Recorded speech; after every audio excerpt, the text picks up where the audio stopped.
What's up, everybody? Once again, my name is Matt, and welcome back to Let's Play New Super Mario Bros. Wii. In the previous video, we completed World 5, and now here we are in World 6. The Mountain World, if you will.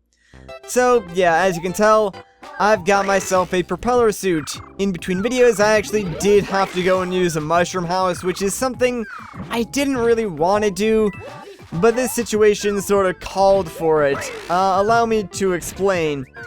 This level in particular requires the use of a propeller cap in order to reach the final star coin. As far as I know, there is no other way to get it without using this power-up. To make matters worse, this level doesn't have a propeller suit in it, so yeah, if you want to get all 3 star coins, you gotta do some prep work and come into this level with a propeller suit and keep it all the way to the end of the level.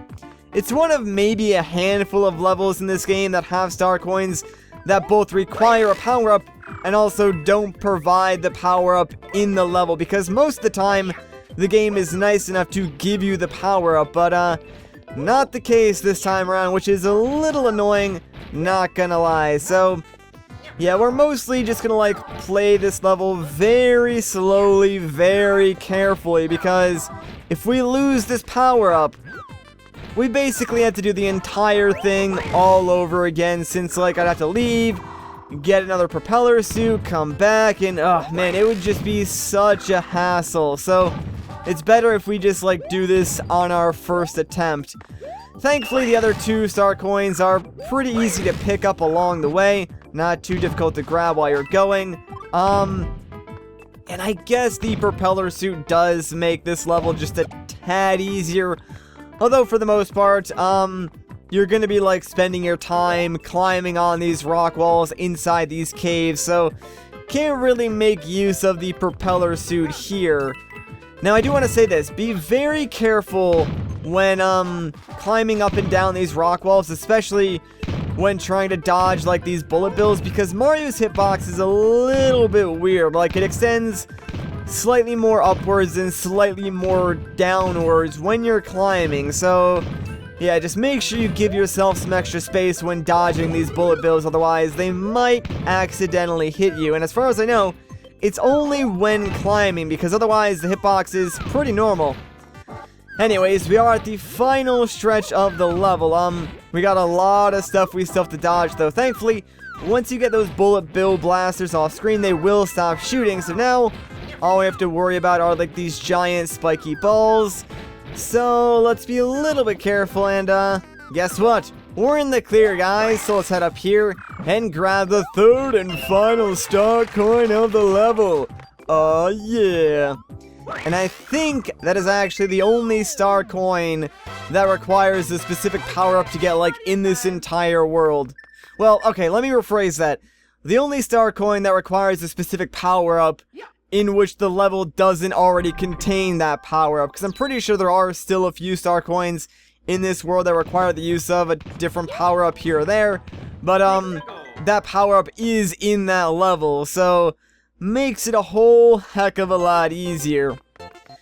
Anyways, though, let's make our way through 6-2, and while we do, I've got a little bit of a story for you. So, as some of you guys know, besides doing YouTube, occasionally I'll take up like a freelance video gig where like I edit a video for someone or do something like that, and 99% of the time those videos do not end up on YouTube. Usually they're like corporate videos or videos for someone personally, which is the case with like the one that I worked on recently. This was a personal project for someone else. So I'm working on this video for them. Now, you gotta understand, working freelance is, depending on the client, one of the most soul-crushing experiences you will ever do when it comes to editing, because, at least if you're like me, you enjoy editing because you get to see immediate results, you can try different things, you have a chance to be creative and do, I don't know, kind of cool stuff when you edit. So that's how I sort of look at it, and when you're doing freelance, you're sort of working with someone else to make their vision a reality, and you can't really make your vision a reality, so it sort of does take out some of the creative aspect to editing, but at the same time, a lot of the people that you work with have no idea how editing works, so like they're impressed with anything that you do.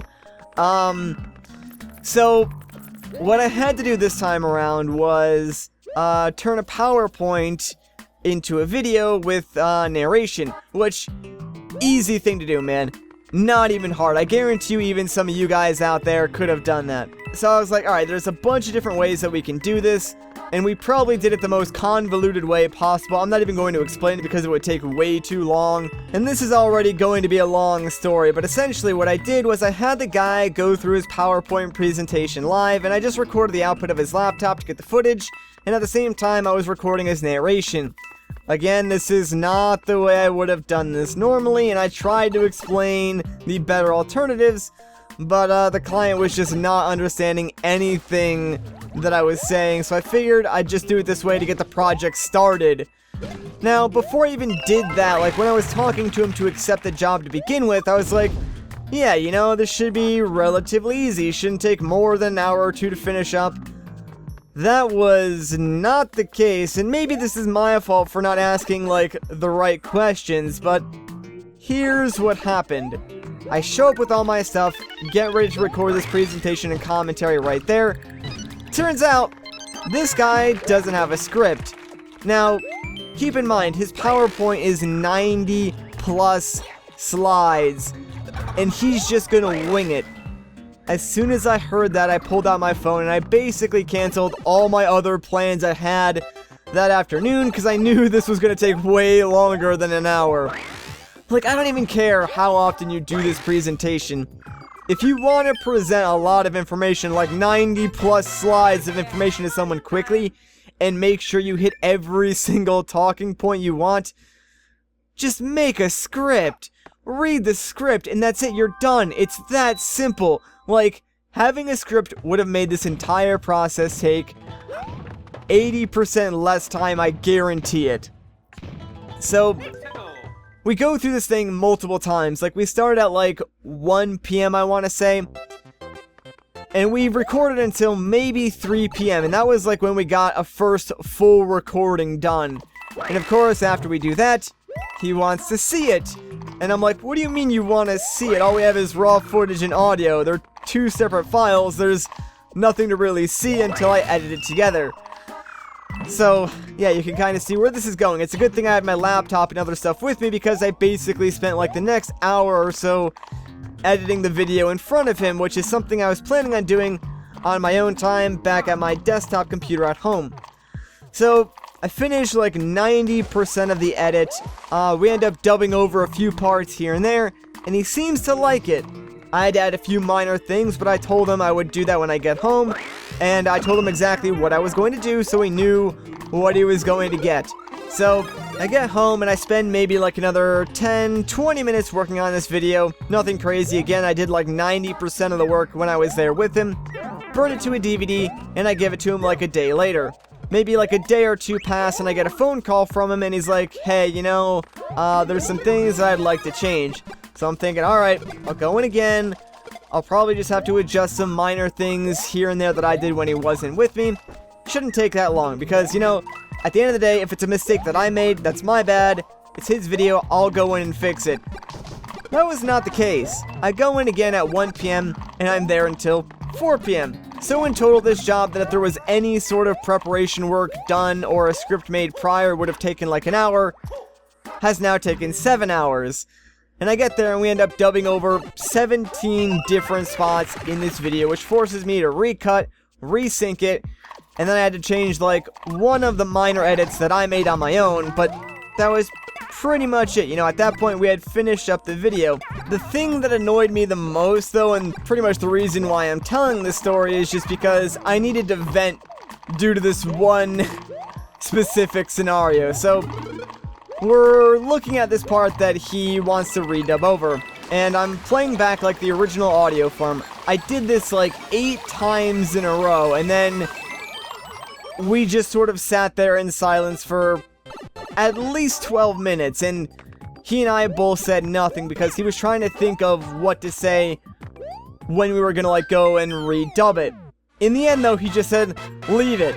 And I'm like, are you kidding me, dude? We just spent like 15 minutes doing nothing, and now we're just gonna, like, move on. It's like, if you're gonna make me wait that long and not make any progress anywhere else in this video, you better at least change something, man. Like, I don't know, it's one of my biggest pet peeves, because when I'm working freelance, I like to move things along and get things done. Like, I'll take my time with my own videos because I can make my own schedule, but, like, I don't want my clients waiting on me at all. So if I say I'll get your video done in X amount of time, I'll have it done at that time, maybe even sooner.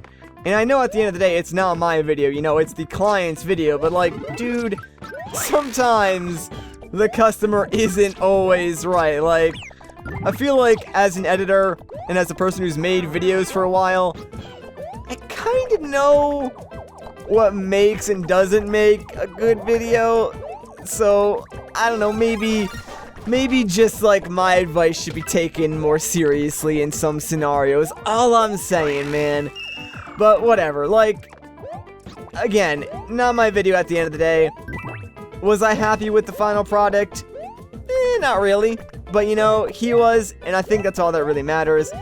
It's not something that I was super proud of, though, and I think that's just something I need to get over when I, like, make freelance videos, to sort of understand that, yeah, not everything that I make freelance is gonna be something that, like, I'm super excited to show off, because that's not even the first time that's happened. Like, I did a video for a company that I probably shouldn't name, but I spent like a week and a half working on, like, the very first edit of this video, and I thought it came out really, really well. Like, I pulled out all the stops with this video and created this really flashy presentation, because they wanted it to be, I think it was like 1.5 to 2 minutes long. They had a lot of talking points, and they wanted it to be sort of quick, fast-paced, like, keep your attention all the way through.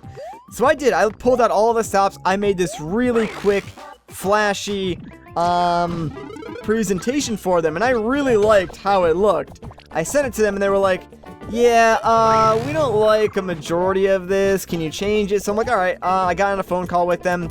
I spent like an hour and a half talking about it.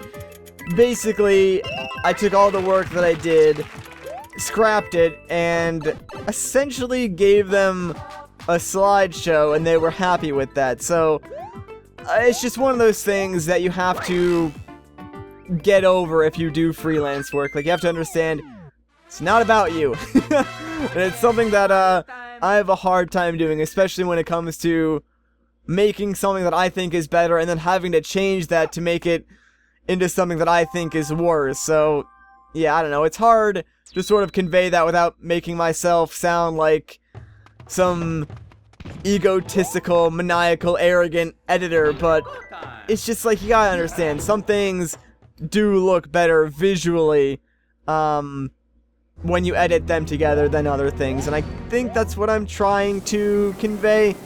But again, everyone does have their own opinions, so what looks good to me might not look good to someone else. It's a tricky topic to talk about, I think, but that's really all I wanted to say about the matter. Anyways, back to Mario.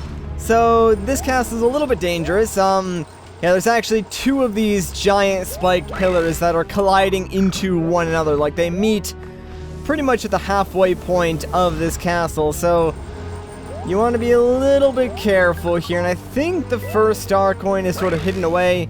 Yeah, right over here in this little tiny alcove. So we'll grab that and just be a little bit careful, you know, wait for this pillar to retract. We don't want that thing hitting us, man, trust me. I mean, I kind of do want to keep my propeller suit as long as I can. I don't think it'll be that helpful against, like, the mid-boss here, but you never know, man. If I can keep it, I think that'll be pretty swell, not gonna lie. Alright, probably could just, yeah, keep using my propeller to climb this tower a little bit faster, but again, I just want to make sure I'm safe and careful. Like, I'm not trying to do anything crazy here, you know what I'm saying? Alright, let's just keep going up. We should be relatively close to the halfway point. Yeah, here it is. And you can tell because there's this convenient halfway point flag, and also it's where the second star coin is. So let's fly up here and grab that. Also, you know what? Let's just wait out one more spike pillar. That way, we can go up again safely. Because obviously, like, the farther we go up, technically the faster that spike pillar is going to come out towards us, I think. So, yeah, watch your timing. I would say use, like, the sound effects to your advantage here, but, it's pretty quiet, so it might not be easy to, hear when the spike is going to come out towards you. I mean, I can because I'm playing with headphones, but you guys might not be able to tell if you're playing off of, like, a TV, or you're listening to this because my commentary will probably overshadow it, but regardless, yeah, use that to your advantage if you can. I think the third and final star coin is on the right here. We just have to be careful because there's not a whole lot of room to mess around with. Like, we are right next to that spiky pillar, so let's just hang out here if we can. And there's our final star coin, and we're at the boss door. So, you know what? Let's just go and do it, man. I know that question mark block towards the left probably does contain a power-up. It's more than likely a fire flower, but I think we should be fine. Like, I'm not scared of... I think this is Morton, right? I ain't scared of you, Morton. No problem. Oh, okay, you know, Morton's actually a little bit quick, not gonna lie, so maybe I should be scared of him. And oh, jeez. Alright, you know what? This actually isn't that hard. I can just hang out over here. I know there's giant spiked pillars above me, but, yeah, they kind of take a while to actually slam down. So, it all worked out in the end. We destroyed Morton. Yeah, I'm pretty sure that's Morton. Morton's the gray one, right? Because I think Roy's the one with the giant cannon that we already fought. The next big one is Morton, and then I think there is, Ludwig, which we still have yet to see. Anyways, he's just gonna go and hang out in the castle now. We're fine. I think, really, we only have 2 more levels left in this world, both of which do have secret exits. So I will be showing those off. Now, here's the thing. One of the exits is going to take us directly to the castle. The other one is going to take us towards a cannon that leads us to World 8, I believe. I might actually make use of the secret that takes us to the pipe, which is actually the one from this level, once we finish all the other levels, just because the normal pathway leading to the castle has, like, 3 bullet bill hazards that are in the way. So if I take the secret exit through the pipe, I skip all of those and just go to the castle without needing to worry about, like, dodging bullet bills. So I might do that just to make, you know, that section a little bit easier on myself. Anyways, yeah, the gimmick with this level is Big Bertha is just going to constantly reappear and try and jump up at you. Thankfully, if you have a fire flower, you can just, like, shoot her down, and she dies for a little while, but does eventually come back. It's actually not too hard, so really nothing to worry about here.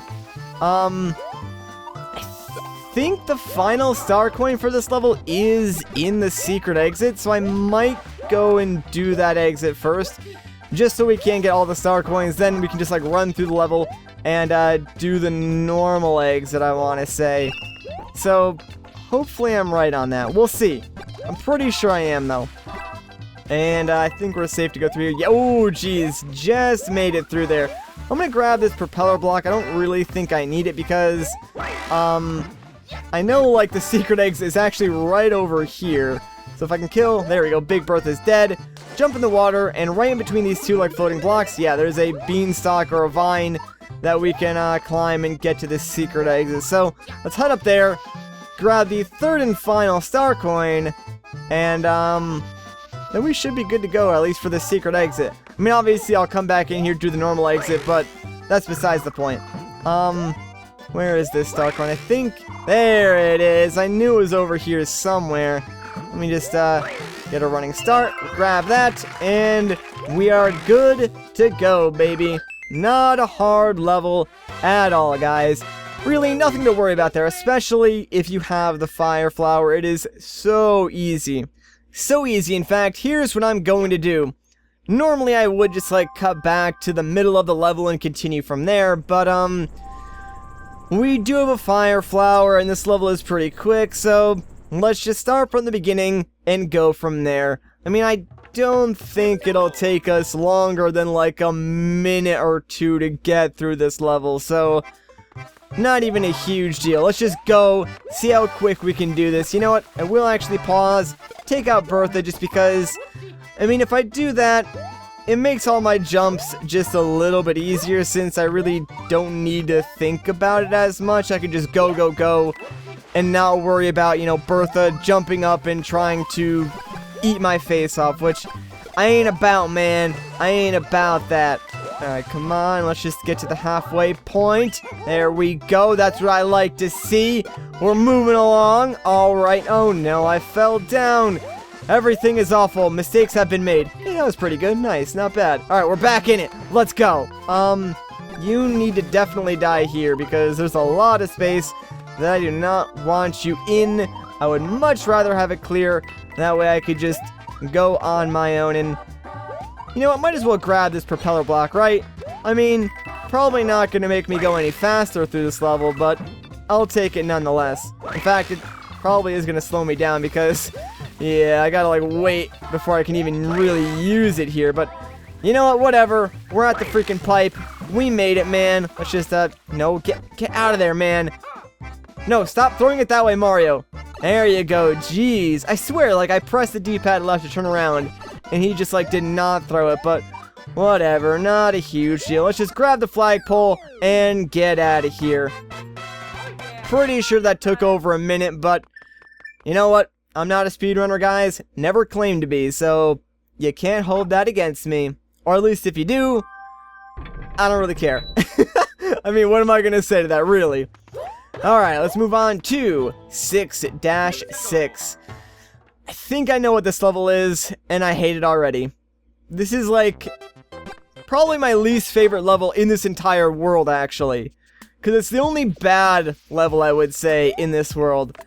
It's kind of like a weird auto-scroller where we're on like this weird raft. We can control the spotlight, which is almost entirely pointless. The thing that makes this level in particular annoying is it does have a secret exit. That's not too bad. It's the star coins and like the placements of some of the enemies. They're in places that are kind of meant to just be as annoying as possible. Also, make sure you grab this power block, because the first star coin is between like that weird line of coins right there. So it's right in between them. It'll fall down once you use the power block. You do want to be a little bit careful in this part, because the water level is rising, and it's actually going to bring you closer to these piranha plants. So if you duck down, you'll be fine the whole way through.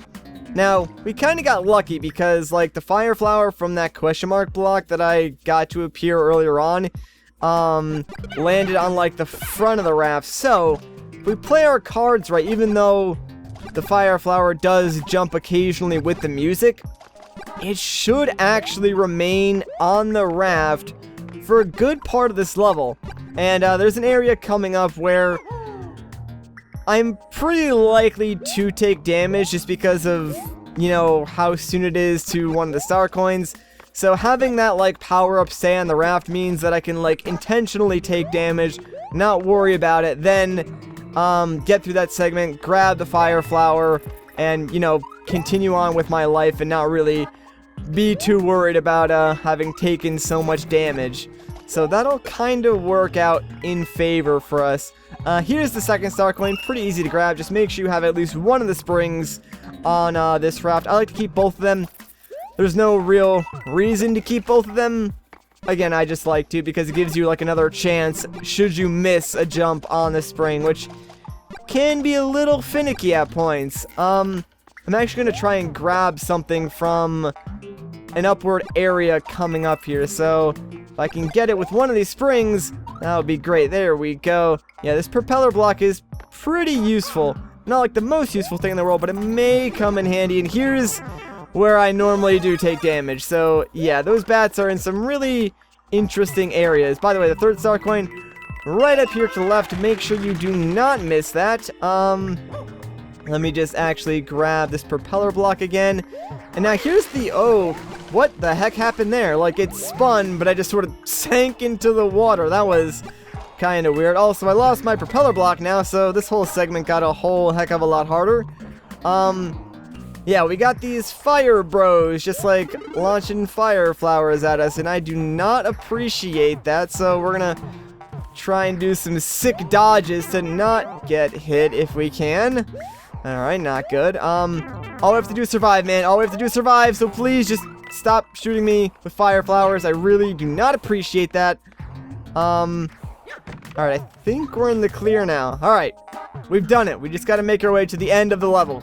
That was really stupid that we took so much damage, but at least we got through the freaking level. Like, I don't think you guys understand how much I dislike that level, so I'm just glad that we got through it. Since that level is an auto-scroller and it is so long, I probably will just cut to where the secret exit is. It's near the second fire bro, so when you get to him, there should be like a red pipe right above him. That's sort of about where that secret exit is. So I'm gonna hop back in the level after I use this power-up, and I will see you guys in a moment, I guess. Alright, so we're approaching the first of the fire bros. I'm actually going to use this barrel in here to try and take him out if I can, just to make my life a little bit easier. It's kind of hard because they can jump sometimes and like either avoid the barrel or change positions, so thankfully he stood still and we were able to like take him out no problem. So here's the red pipe. So yeah, it's in between the first and second fire bro. Alright, now we're pretty much good to go. There might be a couple of enemies in here like bats that we need to avoid, but really I think this is just like a straight shot to the end. And alright, yeah, there's the bats. But yeah, it should just be like a straight shot to the end where we hit the flagpole and unlock the cannon for this world. So nothing too crazy. And there we go. Let's just head up here and find that freaking flagpole. I am so done with this level. Thank goodness. Alright. I think that's actually it. I think now we can make our way directly to the castle. Like, there's no other levels that we need to beat. No other secret exits that we need to find. And like I said, if we go up the normal pathway, there's like 3 bullet bill cannons that we would need to dodge. Instead of like dealing with all that, what do you say we just not go to the cannon? I meant to hit down, not right, my bad. But yeah, instead of going through like all of that, what we can do is just go down and use this secret warp pipe that we unlocked earlier, and it takes us directly to the cannon and we can avoid all of those bullet bill traps. So let's just use a mushroom, and now it's time to take on the castle of World 6, baby. Let's do it. I'm pretty excited to actually finish World 6, not because I hate this world, but just because after that last level, I kind of just want to move on, man.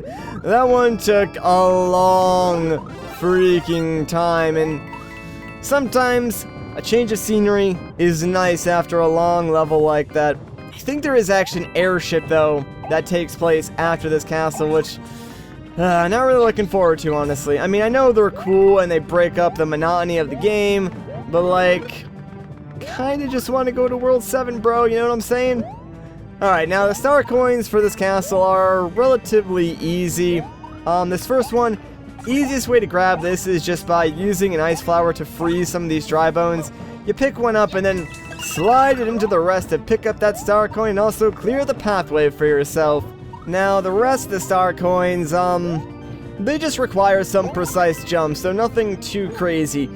Be careful on, like, these pendulating platforms, if that's even a word, because, yeah, they do dip into the lava, and if you're not aware of that, you can very easily get yourself burned and just die instantly. And how the heck did I fall off of that, man? I swear, I was, like, right in the middle, but I guess because it was, like, turning, it's a little bit easier to fall off, so yeah, don't be like me then. I guess this is a little bit of a tricky coin to get, so it might take you a jump or two to set up and get up there, but otherwise you can just sort of jump right into it. The last one I would say is probably the trickiest coin to get. Also, the physics on these platforms are really, really weird, I might add. Like, no matter what, if the spiky ball just like lands on one of the sides after 2 or 3, I guess, swings of the platform going back and forth, the spike will just, like, move out of the way and onto a different platform. I'm not even sure how that works or why that works, but it does.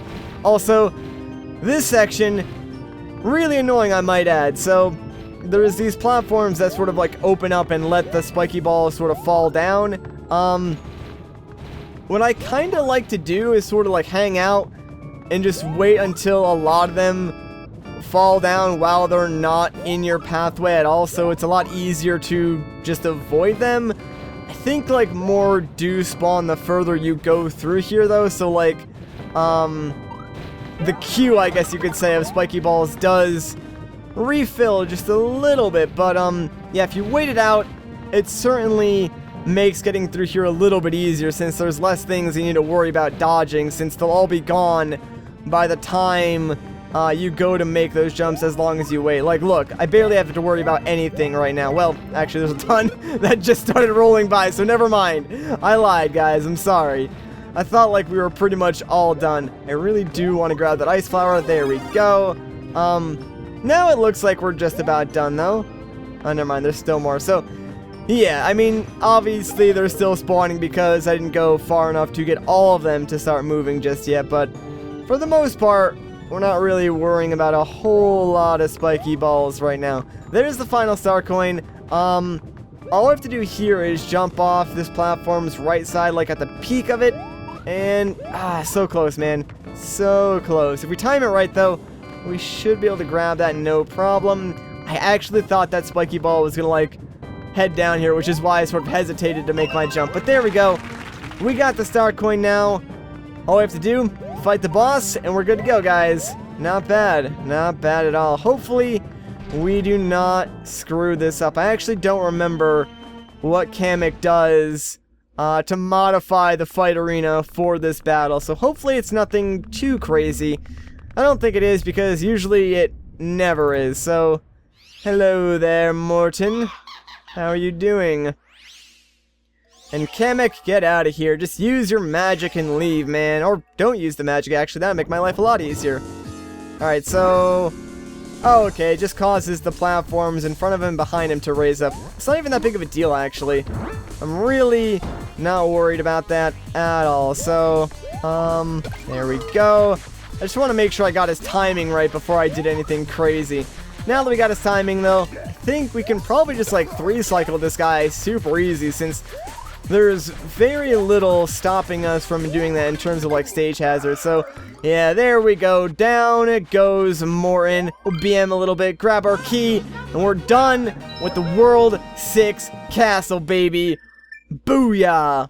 Alright, we are one step closer to World 7. I think we do have an airship, so we'll take care of that, and then we're off to World 7. I'm excited. Hey, Bowser Jr., you might want to look behind you. Yeah, you missed your ride, kid. Your Uber left without you. Now what are you gonna do, punk? I mean, I guess you could call Lyft, but, like, who uses Lyft, am I right? Actually, what am I saying? I use Lyft. A lot, actually. Anytime, like, I travel outside of my home state, I pretty much exclusively use Uber and Lyft to get around, unless one of my friends, like, has a car. For instance, when I go to Chicago, a lot of my YouTube friends that live there have cars, so I very rarely need to, like, Uber or Lyft around.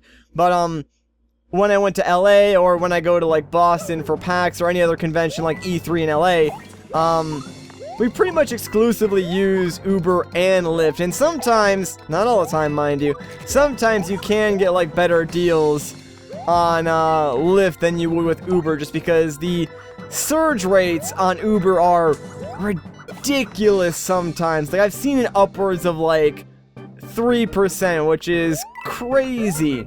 And obviously, since more people are using Uber, if you switch to Lyft, you might actually be able to get a ride for not only cheaper, but also faster. So, yeah, there's Matt's pro tip for y'all. If you're traveling, or if you're at, like, a convention, check both apps before you do anything. And also, I mean, cons are pretty good about, like, teaming up with the local cab service and having, like, cabs ready to go for you anytime you want to leave. The only issue is, like, I don't trust cabbies as much as I do Uber and Lyft. Well, okay, that's not entirely true. I will admit, getting into a car with a complete stranger that you summoned from the internet, a little bit sketchy. And I've had some sketchy Uber drivers in the past. The only reason I don't trust cabbies is because I've taken like New York cabs before, and New York cabbies are questionable to say the least. There's some really nice ones for sure, don't get me wrong, but there's also some really rude, scary ones as well. So, yeah, and plus, like, I know not all cab drivers do this, but some cab drivers will purposefully take like a longer route just to get like a more expensive fare out of you. And that really doesn't happen all that much with Uber and Lyft because they're like directly plugged into Google Maps. And I've actually had it before too, where an Uber driver deviated like off the GPS route, and because of that ended up costing a significant amount more than it should have. And I actually contacted Uber directly, and they gave me like a refund on some of my trip, which was pretty nice of them. So that's kind of why I do like to use Uber and Lyft in certain scenarios. Also, I realized that I started that entire tangent because I was making a joke about Bowser Jr. missing the airship. Like, how did that even happen, man? I swear, my mind will just go off on a tangent for no reason whatsoever, and it doesn't even have to make sense because that literally was not pertinent to this video at all, but I still did it, so it happened. I mean, get over it, you know? Like, what else can I say? Anyways, we are just about done with this airship, so let's head down here and get ready to fight Bowser Jr. himself. This time, we get our own freaking clown car, which is pretty dang cool, so let's hop in here real quick, and here's what we have to do. We have to shake our Wii Remote into Bowser Jr. and sort of knock him into the electricity on these sides, which is a little bit tricky to do, not gonna lie. I would not recommend like hitting him from below because you can easily miss and like send yourself into the spikes, but sometimes that's really your only option because he does like to stay pretty high in the sky. Alright, one hit down. Let's see if we can actually get two. Come on. Yeah, there we go. Now, can we get the third one the same way? That'd be kind of nice. Oh no, he's playing way more defensively now. Come on, dude, just get in there, will ya? Please! Like, you're so close to being dead. No! I mean, he can try and spin too, but it's very rare that he'll actually knock you into the wall, so you should be fine. Oh, wow, I can't believe that worked. Nice, we did it! Yeah, that's right, Mario. We are number one. And oh no, not you again. Quick, Mario, jump in the clown car. You'll survive, I swear. No! Well, we tried, man. We tried. Seriously, I don't know why you didn't jump in the clown car, Mario. You would have been fine, dude. You would have been fine. Alright, we are done with World 6, baby. And as we make our way to World 7, I think that is where I'm going to end off this video. So if you guys enjoyed this part, a like rating would be greatly appreciated. If you want to see more of my videos, consider subscribing. But once again, guys, my name is Matt. Thank you so much for watching, and I'll catch you in the next one.